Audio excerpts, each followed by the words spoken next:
Stratégie de l'argent propre, énergie renouvelable, caisse unique, autant de thèmes passionnants et bien d'autres qui ont été débattus durant cette session de printemps au Palais fédéral de Berne. Mesdames et messieurs, chers membres et sympathisants du PBD, bienvenue dans notre nouvelle newsletter. Durant les 3 semaines de session de printemps, les débats ont été intensifs sous la coupole. Le groupe PBD n'a pas été en reste. Entre autres, le PBD a soumis une interpellation portant sur la stratégie de l'argent propre. Il demande au Conseil fédéral s'il ne serait pas judicieux de mieux distinguer le passé et l'avenir concernant les accords fiscaux. L'engagement du PBD pour une place financière propre ne plaît pas à tout le camp bourgeois. On a proposé au Conseil fédéral de faire une séparation stricte entre les solutions pour le passé et entre les solutions possibles pour le futur. Parce qu'on a réalisé qu'on ne peut pas trouver une solution si on tient encore cette combinaison du passé et du futur et qu'on ne peut pas trouver une solution avec un concept combiné à ce qui est la stratégie qui existe. Et pour nous, il nous faut une nouvelle stratégie comme on se concentre sur le passé seulement. Et ça, c'est un problème urgent et important qu'il faut trouver une solution très vite. Et puis après, pour le futur, il y a des possibilités diverses. Il y a aussi l'Union européenne et l'OECD qui vont faire des propositions qui peut-être ne font pas heureux, mais il faut être prêt pour des différentes discussions qui viennent. Et pour ça, il faut trouver une solution pour le passé. La politique énergétique est aussi un thème cher au PBD. Avec cette initiative parlementaire qui a été initialisée par Hans Brunner du PBD, nous avons pris des mesures qui sont très importantes, plus vite que dans le processus de législation normale.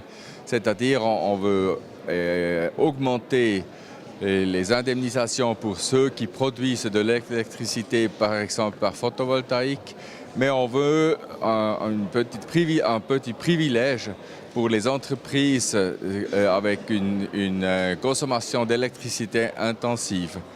Et je pense que nous avons fait une bonne loi maintenant avec cette initiative parlementaire et que nous sommes prêts maintenant que la Clean Tech Initiative peut être retirée, ce que nous avons voulu. Le conseiller national Urs Gachet a, lui, déposé une motion individuelle sur la réglementation de la consommation personnelle. Oui, j'ai demandé avec mon initiative de chercher, d'augmenter la solidarité pour les coûts des réseaux. Parce que pour le moment, ceux qui produisent de l'électricité eux-mêmes, ils sont privilégiés, ils ne payent pas pour les réseaux. Et les réseaux doivent être prêts même pour ces gens qui utilisent dans les cas où ils ont tassé leur propre électricité. Tout le monde a dit pendant la discussion qu'on accepte cette proposition, mais la proposition que j'ai faite était un peu trop compliquée. J'ai retiré après mon projet pour que la Commission puisse le discuter dans la législation normale qui va venir dans une année à peu près. Les votes sont parfois imprévisibles. Cela a été le cas lors du vote de l'initiative sur la pédophilie. Du point de vue du PBD, c'est absolument clair. Jamais plus des pédophiles ne devront pouvoir travailler avec des enfants. Il faut protéger les enfants contre les délinquants sexuels. La protection des enfants et des personnes dépendantes est plus importante que le droit des délinquants à exercer une profession de leur choix auprès d'enfants. Il existe suffisamment d'autres professions qu'ils peuvent encore exercer. Quelle est la juste mesure pour les déclarations des denrées alimentaires? Cette question a divisé le Conseil national. Le PBD s'est prononcé pour une réglementation qui couvre les 60 à 70% des demandes du point de vue des PME. Du point de vue des petites entreprises, on peut dire qu'on est arrivé à 60 ou 70% de ce qu'on a voulu au début. Notre proposition était de rejeter le projet et obliger le Conseil fédéral de travailler encore une fois sur ce sujet et de se mettre à la table avec les associations des branches et surtout avec les petites entreprises pour faire sûr qu'il n'y a pas trop d'administration qui est pas très bien pour les petites entreprises. Là, on n'est pas arrivé. La proposition décision de rejeter la loi n'a pas fonctionné, mais pendant le débat, on est quand même arrivé à changer des choses qui, de notre avis, sont pas mal. Ça veut dire, à la fin, on a approuvé le projet et maintenant, ça dépend ce qui va faire le Conseil des États.